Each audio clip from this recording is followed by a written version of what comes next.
Here we are, Rick. We are live, April 6th, 2021. How are you, my friend? Doing awesome, brother. How you guys doing?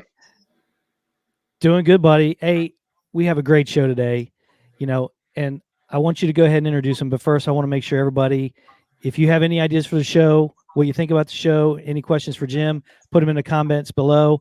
Rick, why don't you go ahead and intro? We have an awesome guest today. Let's hear about it. Yeah, buddy. So we've got Jim the Kraken Irwin. So Jim is a special operations veteran. He's a hunter. He's a firearms instructor. He's also business development for Staccato 2011. Just an overall fantastic American. Jim, thank you for your service and welcome to the show.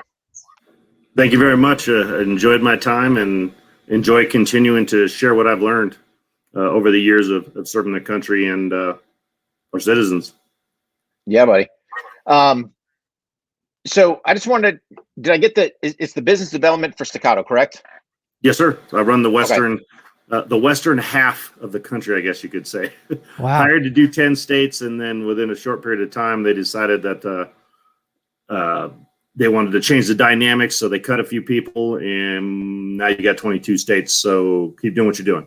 Yeah. It's like, so, all right. So is that kind of is that kind of west of the Mississippi? Have at it. pretty much, yeah. And then the East Coast rep, she has basically the other half of that. She's got like 22 states, and I've got 22. And then our boss runs Texas, and then tries to keep us all in line too, or us two in line, I should say.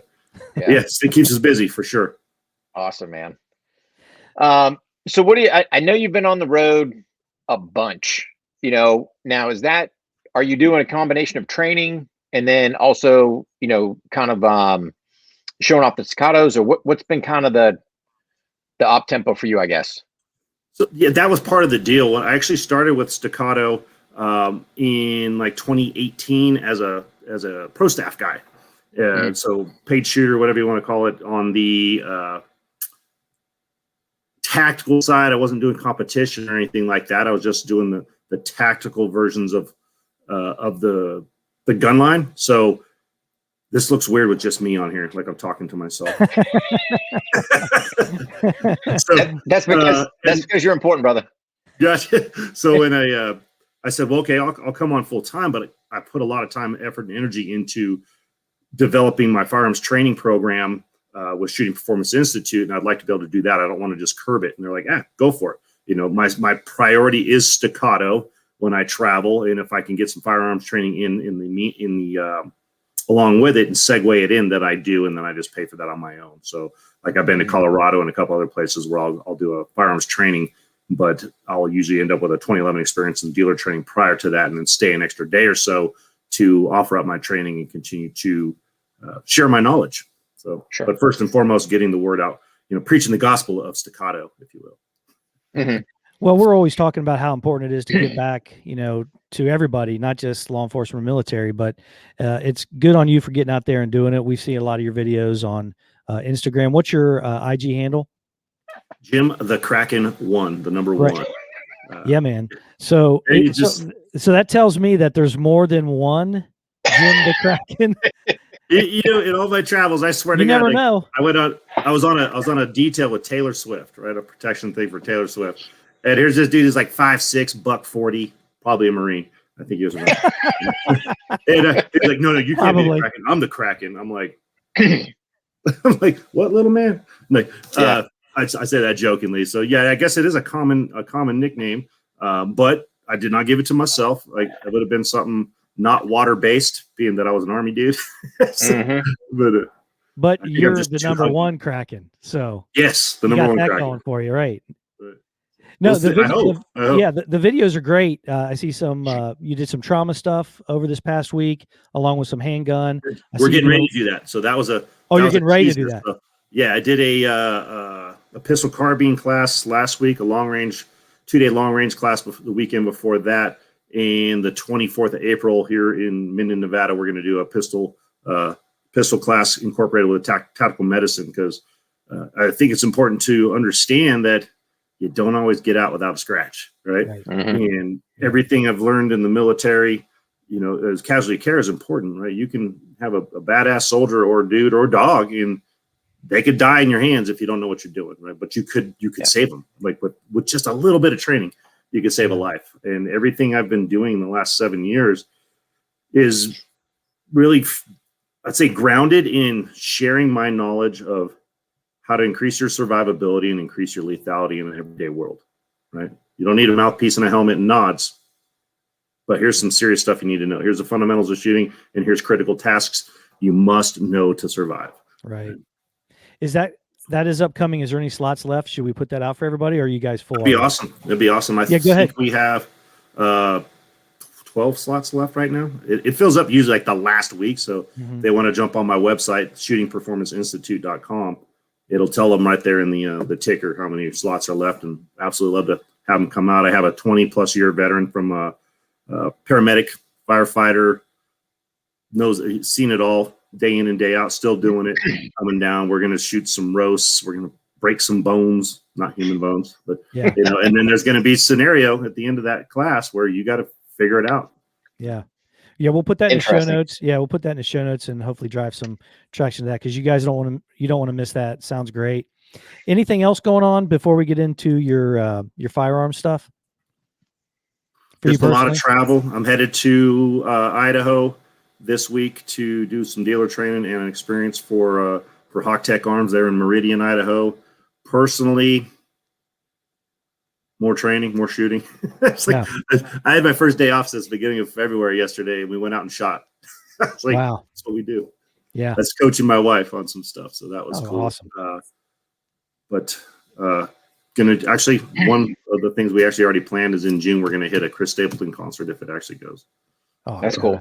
That'll be pretty cool. Rick and I have a stadium tour coming up with Motley Crue, Def Leppard. We got a bunch of them coming up. Don't Jet. Now you're taking it back. You're like my high school days right there. Whoa, what's wrong with that, man? Nothing's wrong with that. But see, here's the only thing though. What's that? I said, got to get Rat in there too. Yeah, I don't think they get along. Yeah, I don't think they get along. So they don't travel very much. No, but it's funny, like with Motley Crue, because what was it, Mark? 2014, they did their go away or final tour or whatever it was. This will be my third going away tour.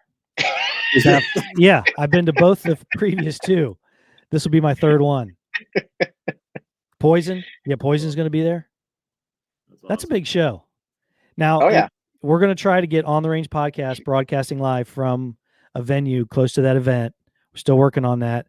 Just got to let the reins off people so they can go out and enjoy themselves. So we'll see what's happening. That's first and foremost. I did see in Texas they had a ball game where it was full capacity. So hopefully that goes well. Maybe we'll see some of that love.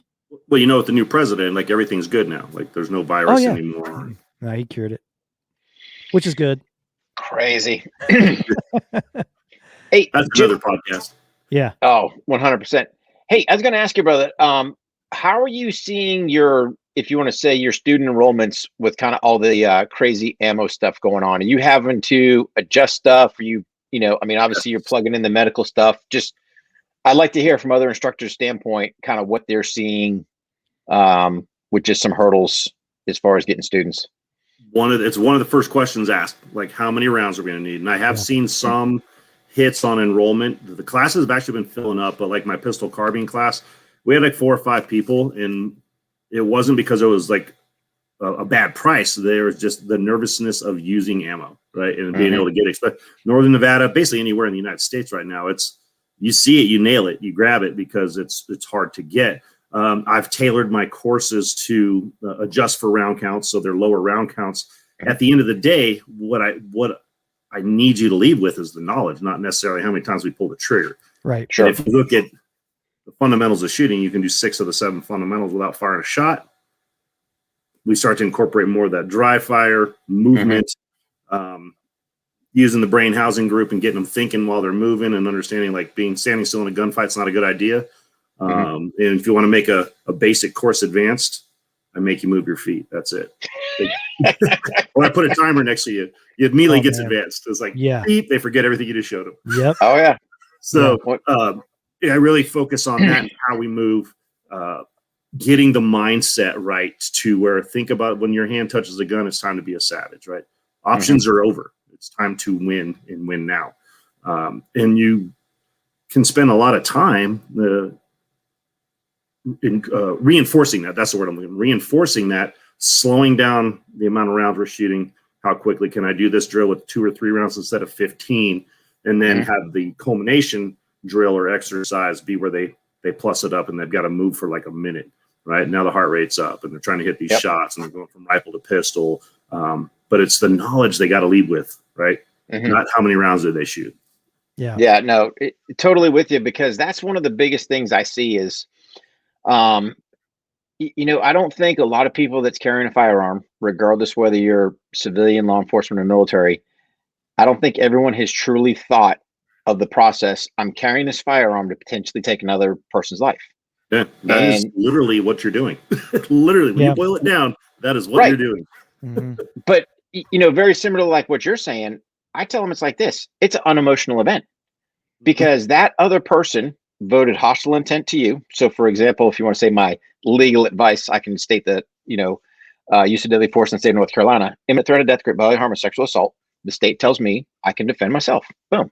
Pretty much universal across the board. I've had some people go, hey, my state doesn't allow for sexual assault. Doesn't matter. The point being, the general premise is the same. Yep. Great bodily harm or death, right? And then sexual assault. Why are you smiling? Who's being assaulted here? But it's like, boom, it's not an emotional event because you've already processed it. You've already thought about it.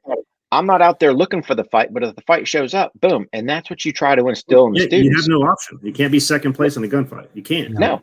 So it's trying to get people to think about that. I'll even put up targets that are like male, female, and I'm blown away at how many people, civilian world, it trips people out. You throw up a chick with a gun and they're like, this is kind of creepy. I'm like, you better shoot. You better shoot. Yeah. Like, well, look at I haven't done it yet, but my boy over at Threat Cadre brought up a good point. He's like, I'm thinking about doing teenage targets.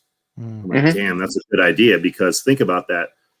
If you hesitate or pause in some of these mass shootings, I guess you can call it, or school incidents, or it's our teenagers, right? And you pause, that could be your life or more kids' lives, where you have to get rid of that connection of, well, that's a kid, he can't be bad, or that's a woman, it can't be bad.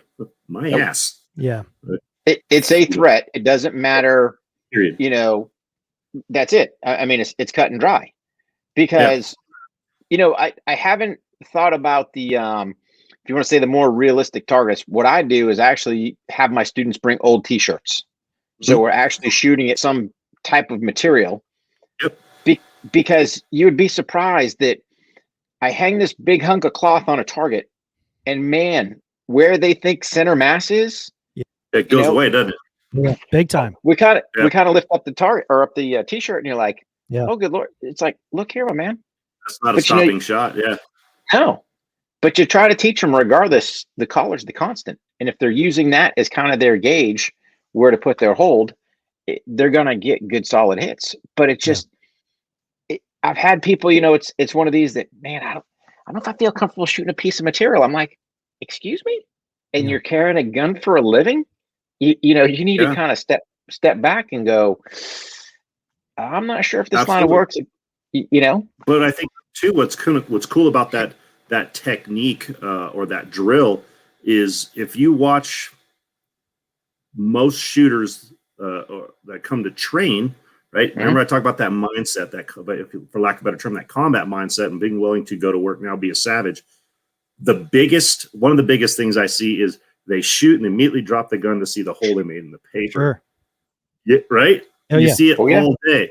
And I tell them, hey, you're not going to see cool little holes show up on a jacket or you're going to see some movement, maybe impact, but you can't be dropping the gun looking for the hole, right? Like, well, that was a badass hole. Like, you got to try to get rid of that and continue to drive shots or what it is. So the shirt, I think, is a good way to do that. You know, maybe if their focus is enough, you will see it, but in my experience, you see movement, and I'm usually moving too, because I don't want to get my ass shot. So I'm not paying attention to those holes of whether I'm dropping center mass or not on the target or threat. So I like that technique for that.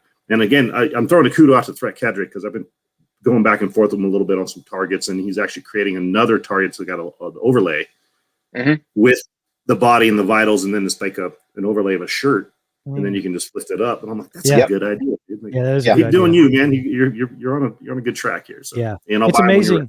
It's amazing what that stimuli does. Even if you bring, we have folks bring out T-shirts, and one time we had some guy had a Pampers logo on one of the T-shirts, but it was amazing how it was off kind of to the shoulder, wasn't it, Rick? And my man was keyholing it, because he's for whatever reason his mind just switched to that point, and he's focusing on hitting that T-shirt. Well, he's hitting the person, the silhouette in the shoulder, and then Rick lifts that T-shirt up and says, "Hey, look, man, you're nowhere near where you need to be aiming." Yeah, so it's amazing what that stimuli, even a whistle, and like you said, a timer. Yeah, it's amazing. I've actually initiated drills where I start shooting, and they like look at me like, "What do you want me to do? What do you want me to do?" I'm like, "You're being shot at, dude." Yeah. That's a stimulus that they haven't encountered on a range, right? And trying to break that whole mindset of I'm on a range, I can only face this direction, and that. But it's kind of, it's twofold, right, Jim? Because I've done it where, let's say, for example, I'm going to give them some type of instruction, and then I tell them the command of execution is the whistle, and you sit there and you give them their number sequence or colors or whatever drill you're running. Pregnant pause so they can process the information. One guy will start shooting, and then next you know, you'll have a couple of guys looking, a couple of other guys shooting. We kind of let everything settle. It's like, and then they all look like, hey, it's what I tell you. It's like discipline goes right out the window there. Yeah, I've seen it where they're looking at the other guy and they're shooting. Like, yeah, I'm shooting, but are we supposed to be shooting? Oh man. What kind of a partner you are? You're not shooting. You know what I mean? You're back in the get in the fight. I don't know what we're shooting at, but I'm shooting. Hey guys, if you are watching on YouTube or if you are watching on Facebook, man, hammer those like buttons, hammer those subscription buttons, jump all over that algorithm for us and hit those notification bells. But, isn't it funny how things like that happen? And then again, there's a lot of times when Rick will blow the whistle and nobody does anything. And I really, sometimes I don't know what's worse. It's just like, hey man, you guys are going to have to get off this flat range stuff and start realizing this is a threat. And we need to start taking it as that. It's a hard thing to break if someone's never carried a gun for a living. It really is. And it's just it's a training. I want to say a training scar that you can retrain them to just get their mind in the fight, right? Yeah. And once you get the mind going, the learning curve goes up from there, and they start to say the light bulb goes off. Like, oh, I need to be thinking on a different level with a gun on my head, my hip, or in my purse or my prison wallet, or wherever they carry it. Right. Nobody on the prison wallet. Oh. No, I'm just sitting here reading some comments. I kind of got sidetracked a little. It's funny because, Jeremy was talking about, obviously kill the flat range mindset, and that's 100%. And that's probably the hardest thing because there's so much, institutional inbreeding when it comes to, hey, this is the range and this is where you point your gun and yada, yada, yada. It's like, no. We live in a 360 world, man. Yeah. But you got to train and you got to be safe, but you got to be thinking 360 at all times. Oh, 100%. And like the hokey head pivot twist check, whatever. It's like quit wasting. Yeah, quit wasting. Yeah, I'm getting nauseous watching you do it. Yeah, But then I'm curious because Jeremy had this other comment. He mentioned. My first firefight, I had a similar experience. I don't quite know what his experience was, so I just be curious to see what he pulls in because it's always interesting to draw from people that have actually been in gunfights to go, hey, what happened? Absolutely. What went on? Yeah, where was your head, and what pulled you into that fight mentally to be like, oh, hey, this is different, right? Yeah. Was it a whiz of a round coming past your face, or a bomb going off under your truck, and it's like, oh yeah, this shit's for real, right? And that's when the level, I hung my cleats up years ago, right? But I still have a lot of knowledge I can share, and I think, like I said, majority of that knowledge is being able to get the light bulb to go on a student to think beyond a small shot group. And I talk about what is acceptable accuracy, at a certain distance. We're looking at grouping, right? What's acceptable accuracy under stress? Yeah, forehead to crotch, baby. Like. get them down the pipe and start sending rounds, right? And start moving now, right? So when they're like, oh, what do you mean? Or I watch them shoot a group and they drop one like straight down. I'm like, is that acceptable? And they're like, well, no. And I stand in front of the target. I said, is that acceptable? And they're like, oh, wait, yeah, that is. Like, absolutely. You don't got to stack holes. We need them somewhere in the vitals, spinal cord, heart, lungs. Like, get moving, make shots hit so they can't fight back, right? And when I demonstrate that, they're like, well, I'll be damned. Like, it just changes their whole outlook on what they're doing. And then they're not being held to this super elite standard of if the holes aren't touching, then you're wrong. Do some push-ups, low crawl. We'll get back to you. And I see that light bulb, like I said, then that learning curve just starts going. They're having a good time with it. You see them thinking through the process, and then you progress into the timer and movement and things like that, where they come out of the other end just sizzling, and we shot 100 rounds. And they're just like, holy crap, man. I said, hey, we just ran 20 yards. You held your breath the whole time. So I told you that breathing fundamental, you'll just hold your breath. Yeah. So you'll start breathing at the end of it. Oh, yeah. They're like, yep, you were right. So. Or it's just for whatever reason, you've got the breath holder, that you got to sit there and say, hey, dude, breathe. All of a sudden, whether they're drawing, it's time to draw. And you're like, you can see it a mile away. You're like, hey, dude, breathe, man. Yeah. Your body needs that thing called oxygen. It's like, I didn't know I was doing it. I'm like, you don't. When they say that, I'm blown away. I'm like, really? Your lips are all turning blue. Your vision's got to be getting squirrely. I mean, it's like, you got to be sitting there seeing the soda straw come on. Go, I don't know, but oh man. So we got our one follower, Jeremy. What other questions do you have? Well, I was trying to get his follow up here. He had a conversation about difference in big army mindset to a on the street mindset. Can you spray and pray with your kids in the next room? But see, here's the thing, man.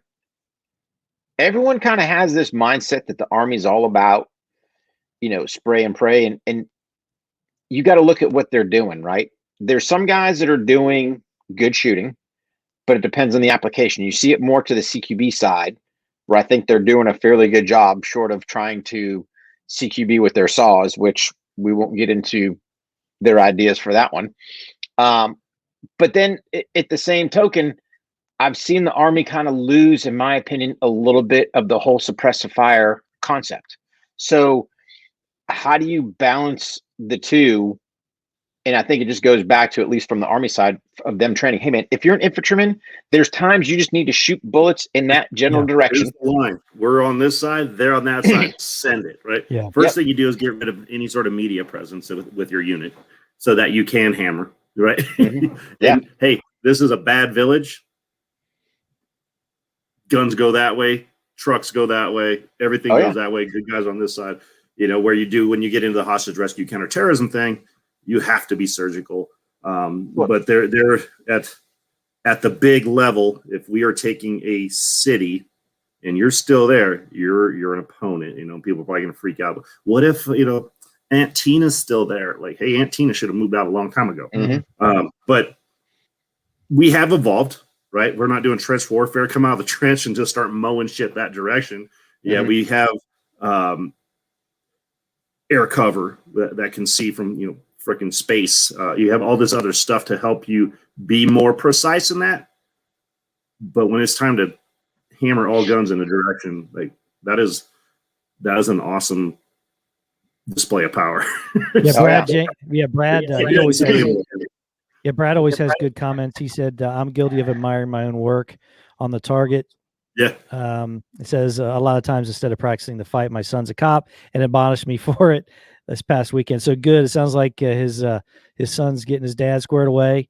But you know what? It's a product of never being in a position where you could be harmed or someone else could be harmed that you need to protect. And you go to the range all the time and you're just standing there shooting, having fun. No one's ever really explained the mindset to you and how this could actually happen and how quickly it can happen, and just something to think about. But good for your son. Yeah, and in his defense too, like we are all guilty of it.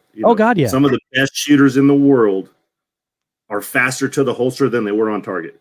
The split second that last shot breaks, they're like, whew, yeah, I got it. like dead steam. Yeah. Like there is zero follow through. I catch myself doing it, especially when I hit a timer, right? You're just as fast at the holster as you were out of it. Like, oh man, I didn't follow up for nothing on that. And if I need to hit another shot or third shot or another threat is coming and I'm already holstered up. So but we learn, right? And we can, if you can self-correct it, the learning curve stays on. If you catch yourself doing it, correct it. Don't just keep doing it. So. No, totally. And here's the thing, Jim, with that, you got to look at what you're doing, right? So you're looking to do, especially in a timed exercise, right? You're looking to try to test your skills to that level. If you want to say just the raw efficiency of movement, for your fundamentals. Hey, am I there trying to get done? I'm with you. Is there times that, I should do that follow up? Sometimes we get a little lazy, right? Or, one thing like I harp to with my students, I've got basically what I dubbed the War HOGG Ghost Reload. So even if you're all out of mags and you've got nothing left, still go through it dry, still let the slide go forward, because get one more trigger press in there, because there's one more chance to practice. That's what you should subconsciously be doing anyway. There shouldn't have been a thought process to it because you've trained to that standard. Like even if I run dry, like my hand is going for my mag, right? Sure. Even if it is the last one, and then I'll usually catch the mag or something, but because get too lazy to pick it up. but we're kind of at that point where it's like, hey, we're out here, and I don't want to say screwing off on the range because we're not, but you kind of know, trust me, if ill intent comes down the road and I'm sitting there screwing off on the range, we'll still burn them down. It's so the mindset's established that, that foundation is totally laid, been done, good to go. So, but like you said, you still, even though it's there, you still want to practice that just because you don't want, absolutely bad habits rolling in there. That final one that usually gets me. Like I'm pretty disciplined through everything else and grip and everything, and finding the sights that if you're gonna drop one, it's usually that follow through because you're like, yeah, that was good, that was fast, right? Like, or damn, I missed my shot. Yeah. Man. Now earlier, Jim, you mentioned the staccato experience. Now, is that just something you assign to a specific event, or is that just something you call when you're responding to? So the staccato experience, or the 2011 experience, is I work through my dealer base, if you will. So say I've got X amount of dealers in Arizona, I got X amount of dealers in Washington, Oregon, so on and so forth, and I'll set up a time to travel out there, go to their store, do some training for their dealers on our guns, and show them why they do what they do, why they're the price they are, and go through all the nuances of the gun. And then I can tell you all about it. Here's the gun. Go pull the trigger. You hand them the pistol, and then we do this 2011 experience and let them shoot the guns, let customers shoot the guns. And it's like, that's a game changer, right?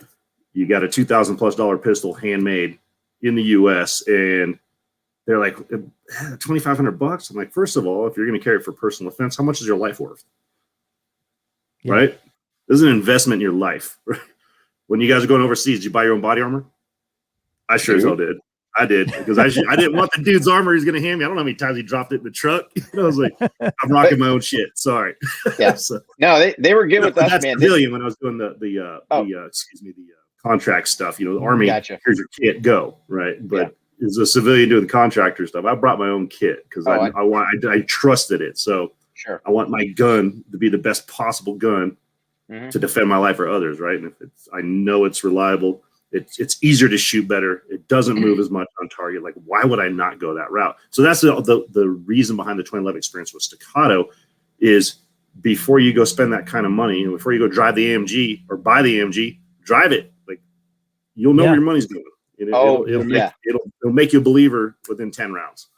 Yeah. I had an opportunity to take Stone Cold Steve Austin out the other day, and shooting guns, and he showed up with a couple nice guns.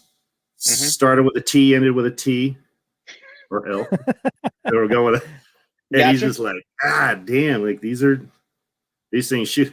And he gravitated towards my wife's 2018 open gun. I got a video up on it. He's just like, bang, bang, bang, bang. He's just like, but that's how these staccatos are. We came out of that racing heritage industry and now started applying that high quality tack driver gun to an everyday carry and a duty gun. We just made it more reliable. It's still a handmade gun. We've just made it where it's not the finicky stigma of the old race guns. You got to cover it, clean your mags between each stage, that old stuff, to a gun that you can hammer 10, 11,000 rounds to this thing before you're like, yeah, I probably should clean this thing. It's starting to get a little slow. So that's why we do the 2011 experiences, is to give customers the opportunity to test drive these suckers before they drop money on it and say, oh, okay, now I see. I've felt the difference. We're talking 30% less felt recoil, right? A gun that is handmade by a gunsmith. Once the parts come off the milling machines, they get QC'd. A gunsmith builds that gun, right? It's not a production thing. You're getting that AMG motor of a pistol, right? Yeah. So it's pretty cool. And I get to travel around, and sometimes I get to do some training too on the side and continue to go beyond my Nevada and share my knowledge with others and grow the name. I'm getting up there. I'm not quite Kyle Lamb yet, but What blaster was that you were just showing? Which model is that? this is the Staccato P. How they do it? It's clear. This is Staccato P DPO, so our optic ready gun, 4.4-inch steel frame gun, the number one selling gun we make. I equate this as the Ford Raptor of our pistols, right? You can do 80 on the highway and just hit the dirt and keep going. Like, if you're looking for that one and done carry gun, everyday carry, duty, competition, the Staccato P DPO, it does it all. There's others that'll go to like our XC competition ready ported gun, and then a carry gun. They will get two, one for the range, one to carry.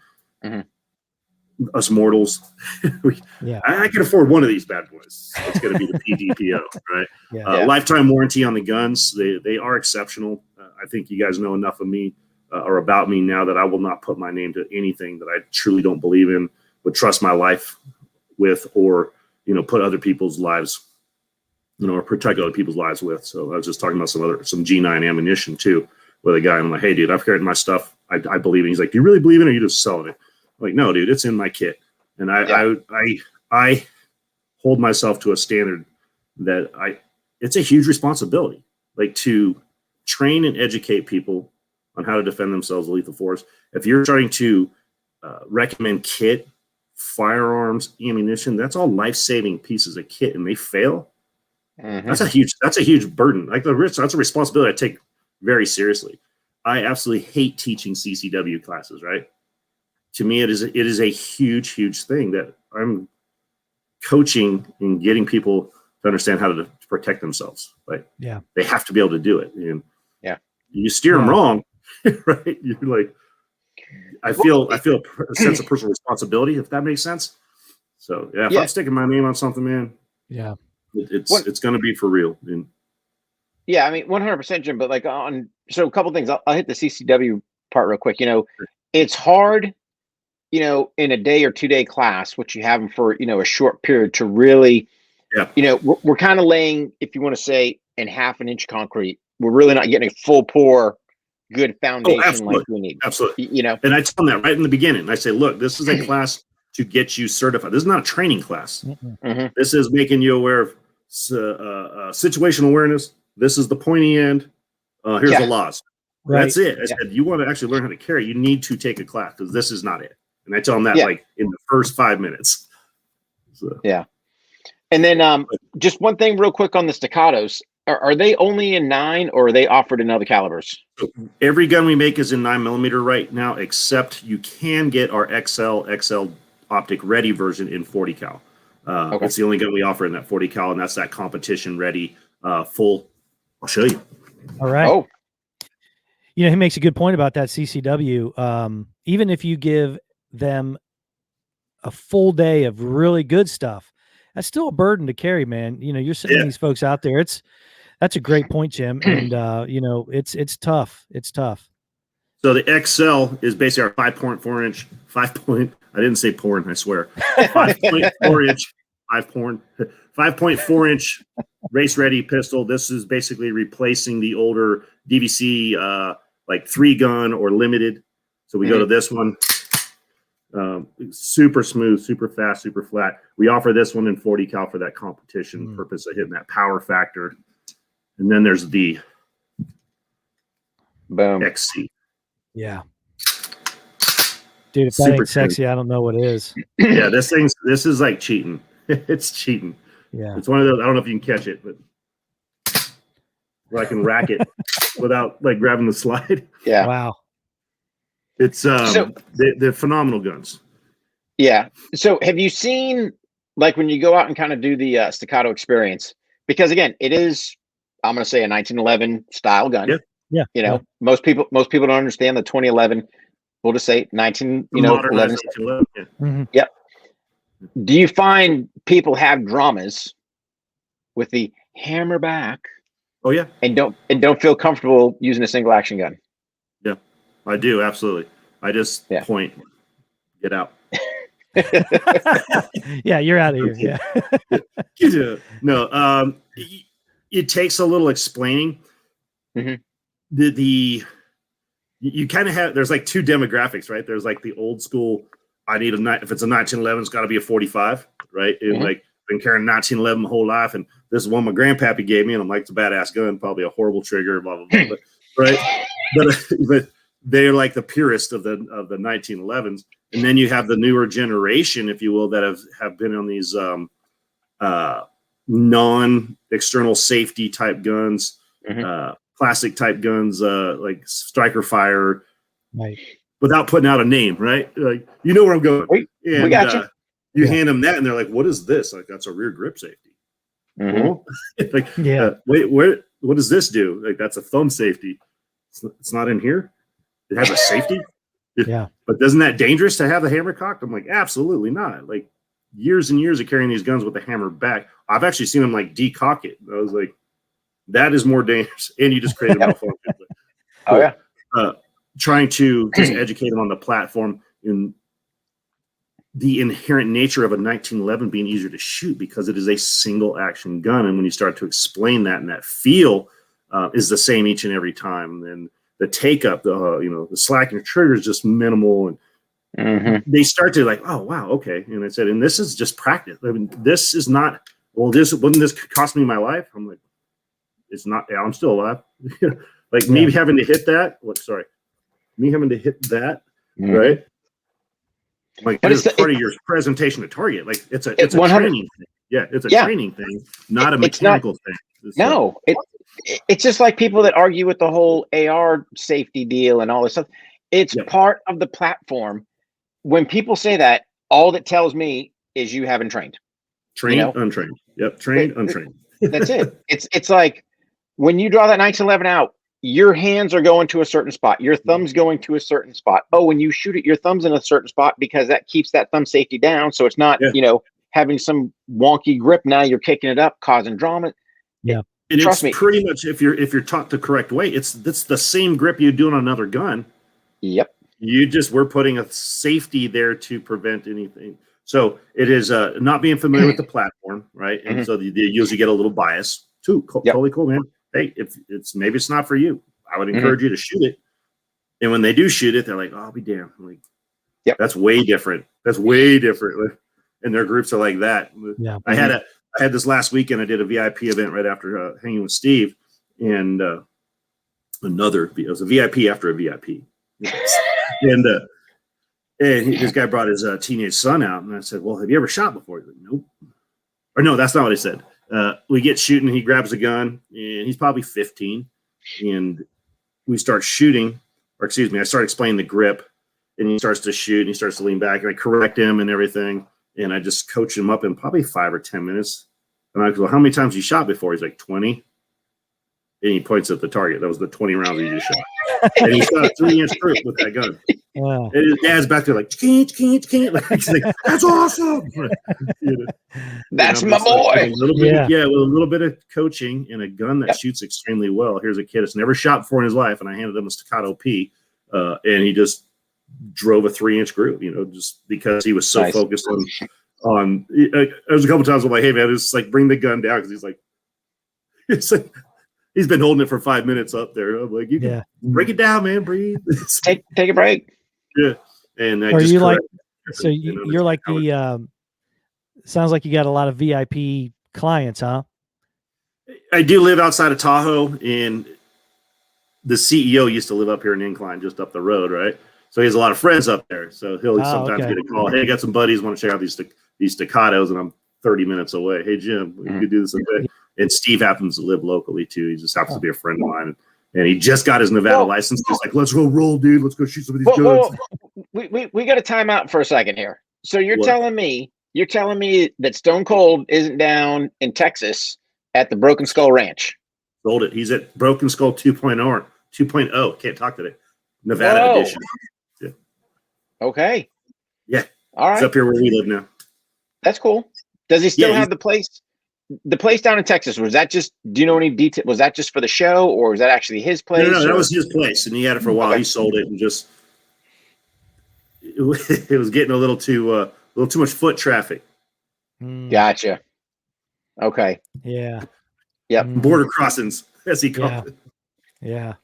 Could be interesting. Wow. You know what I'm saying? Yeah. I was like, sounds to me like you had good hunting property. You know, but can I say that? So, his wife's from up in this area, and he really likes it up here. So they picked up, moved up here, and spend most of their time up here now.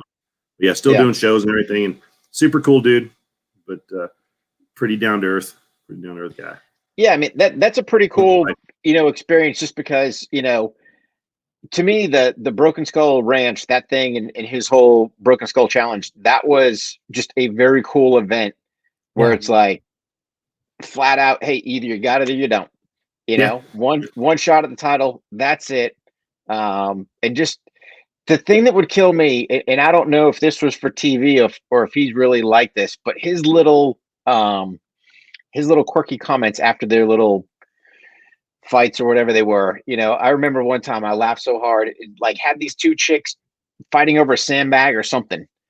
And when one finally won, he was like, that bag went quicker than something at Black Friday. Or that is Steve. That is Steve too. Okay. That dude has the quickest wit of. It's made him a lot of money. Like, we were at dinner one night, and I'm on a tangent here, but we're at dinner one night, and he'd had a little bit of surgery on his forehead, and the waiter's like, "Hey, Steve, what happened to your face?" And he didn't miss a beat. He was like talking about how I beat him up, and this, we got into it. I dropped an elbow in his forehead, but it was like that fast. So no, that is all Steve.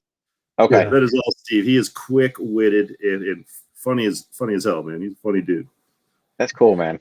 So what does Staccato got coming up next? Is there any events that they're going to be at? I saw that we're actually doing I'm not going to be able to make this one, but Tony Pignato, my boss, the chief experience officer, is going to go to. They have like a vendor day at Scottsdale Gun Club in Arizona, the 23rd, 24th, and 25th. As I lift it, it's in here in my calendar. 23rd, 24th, 25th of April. He's gonna be down there. We're gonna have a big vendor day with Scottsdale Gun Club. I'm headed to Reagan, Idaho, just outside Boise, to do a 2011 experience with HOGG Firearms. Heather over on the East Coast has stuff going all the time. The website usually has it like the day prior. The Staccato 2011 website will have like what we got going on. We've been pretty involved with the tactical games, and typically giving away a Staccato to the winner too. So that's kind of cool that we're doing that. But yeah, just the Staccato freaking storm it's coming, man. It's been on. Like, I started full time this January 2020 and just sold the lights out of guns. And this year in February, I sold more guns than I did in the first 3 months last year. Wow. And, yeah. So it's just, they're catching on. They're badass guns. They work, they run. I think that one of the biggest complaints I get is they're like, hey, I picked up this brand new pistol and it's got some barrel wear right here, and it looks used. Like, dude, it's a handmade gun. Like, they shot it. They fit this, hand fitted this. They have to shoot it to make sure it works. Like, so if you see a little barrel, well, I promise you it's not because it was a range gun. Like, they hand fit. You might even find it, make sure it works. Yeah, you might even find a little carbon in there. Yeah. Just saying. Yeah, I am actually pretty impressed that we are selling a lot of guns, but some people get a little picky. It's like, it's a handmade gun, bro. I'm sorry, it wasn't attached with it. Yeah, or here's what you do. I think back in the day, I don't think H&K does it anymore, but I think back in the day, H&K would send their little target, they shot on or did whatever. Yeah, it's in our bag. It's in there. Yeah. Well, it No looks way. excessive. Well, maybe they shot 20 rounds to make sure the barrel fit was right, because this is a hand fit. You can't just buy a barrel and drop it in. Like Yeah. we offer DLC barrel. You can't just drop that in. It has to be hand fitted. So maybe that one took an extra 20 rounds to make sure you're getting a truly badass gun that works. The target's in their, target's in their behalf. What, are they not going to shoot it? Yeah, Probably not. maybe I'm being picky, but like we're coming on strong, right? When the guns are selling, we're building about 80 guns a day. Every gun, like I said, is handmade. Only like that's a lot for us. 80 guns a day, right? That seems like a lot for handmade guns. Made in Georgetown, Texas, handmade. You're not gonna. We say we make the world's best shooting handguns. We haven't been sued yet, so until somebody can prove us otherwise, we do make the world's best shooting handgun. It shoots phenomenal. We come out of the race industry with thousands and thousands of wins. The world's top shooters running the guns. I mean, my exposure, my introduction to an STI before it was Staccato was coming out of the military with my 45 single stack. Looked a lot like my work gun, and I go to this thing they call IPSC. I'm like, okay, I'm a gangster. I'll shoot this. I show up with my drop leg holster, my 45, and just got my ass kicked. Oh yeah, buddy. So I was like, "What are you shooting? Like, what is that? Why didn't you have to do a mag change? Why didn't you have to do this? Why do you have to do that? Can I shoot that gun?" And any STI or Staccato owner is like the number one sales guy for you, because they want everybody to shoot that gun, right? You haven't shot this? You need to shoot this. Like, here's 20 rounds. They want you to shoot it because they want you to know how badass their gun is. So they become your number one sales force. So when you train and educate these guys and they get that gun in their hand, it's you're growing your sales force by the day. So we make a damn good gun, man, and happy to be a part of it. And the fact I can still do my training and use these guns to help people better protect themselves is awesome. And we'll put the Staccato website, below, where everybody's going to leave their comments about how they enjoyed the show today, so that everybody can go there. And hey guys, if you're listening on any of the audio platforms, make sure you go ahead and give us a rating, give us a comment, leave us something. Really appreciate it. But anyway, Jim, it was a play. Wait, are you like the hype man? Because like you said, like all you've said this whole show is just like leave some ratings. He's your hype man right there. Well, he's got to be. So here you go, Jim. Jim, you can tell the viewers and listeners out there, hey man, leave us a subscribe to the channel. Leave a comment. No, man, because here's the thing: you got to put the plugs in there, because this world is brutal, man. I was waiting for more questions from him, and he's like, "Okay, we're done." I'm like, "Wait." Oh no, we're not done. He's got to get the plugs in there every once in a while. Hopefully, people are sitting there, and I don't care if they just give us a thumbs up emoji. Give us something, because that just helps this whole review process, so that all these different platforms will, right? Yeah. Dude, red-blooded Americans are doing good things for people. Yeah, just helps you move up in the rankings. Yeah, this freaking algorithm is King Kong, man. I mean, it beats you down every day. You got to try to get on top of it. I swear to God, I was talking about this the other day about it, and I'm like, I quit caring like how many likes I got after a while. This is because before, like, I would like fiend on it, like, oh man, should I take that down? I only got like 80 likes. Like, if it's less than 100, I'm taking it down. Like now, I'm just like, click. If you don't like it, cool. Like, Well, it seems that hopefully the what I'm putting out there is good. But like on iTunes and for the audio shows and podcasts and things like that, it seems as if that the ratings and the comments that people leave on the actual app is one of the major things that actually increases your reach. Now that could change tomorrow. I don't know. Yeah, you never know. But you guys are right. You got to hit those algorithms. You got to get those likes. You got to get the bookmarks. It's crazy where we've come with it. To be able to share our knowledge or get the word out about good things happening in our society takes an algorithm. Right? What is the origin of the Kraken? Okay, so there it was, right? So what happened was the sea was angry that day. Yeah. So I was actually part of a motorcycle group back east, the Rolling Thunder, right? So I wasn't a 1% biker dude or anything, but so it was just Rolling Thunder, and its foundation is basically on POW/MI awareness, right? Which kind of dates to the Vietnam era. So you could tell I was probably 30 years younger than most of the dudes. I was like one of 7 dudes that had a 2-wheel, not a 3-wheel, but no, I'm kidding. Okay. So a lot of older fellas, right? And I was hanging with these dudes, and we go on these memorial rides and charity rides and fundraiser type rides. And I was about 6'2", 230, 5% body fat, like hitting my stride and training and everything. Yeah, hitting my stride and training, kind of yoked, whatever you want to call it. And we're doing a brief, and I'm just sitting over there on the side, or standing off the side of the vice president of the club. And he's like, all right, so we're doing this memorial ride. We're going to be over here. We're going to be by this bar, but hey, you can't be drinking. If we catch you, and he just kind of looked over and saw me, and he's like, we're going to release the Kraken. And he did like 3 more times, and it just stuck. So I'm the Kraken now. For my pipe hitters back number one. Yeah, number for the old pipe hitters back there, my overseas call sign was Plugger. And I'll leave it right there. Plugger. Yeah. Doesn't sell as well, but there's a story behind that one too. Oh. Yeah, I'm sure. One can imagine. Plug nasty, plugopotamus, every variation of plug. Yeah. Oh man. Yeah, I like That's awesome. Well, Jim, we really appreciate you. Really appreciate you coming on, man, and thank you for your service and continued service out there training folks. Really appreciate you coming on and showing us the Staccato firearms. Really, really appreciate it, and the best of luck to you. If you ever need to come back, just let us know. That's what. And if you ever got somebody cancel on you, need to fill in. I can hit training weight pretty quick, like a week, 2 weeks, so I can get on here. Yeah, I'm ready. Remember, if you're not having a good time training, you're doing it wrong. Yeah, right. Or you just move real close to the screen and go, yeah, man, I'm good. Just just to do a headshot. Yeah. Oh man, sounds like some of my pictures lately. I'm like, you guys, like my holster company's pissed because they never see it.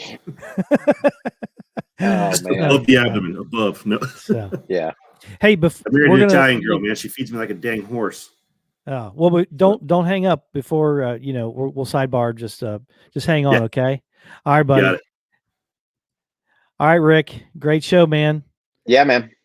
And again, I know Jim was busting my chops a little bit, but hey, guys, man, make sure you hit those. Help us with those algorithms, buddy.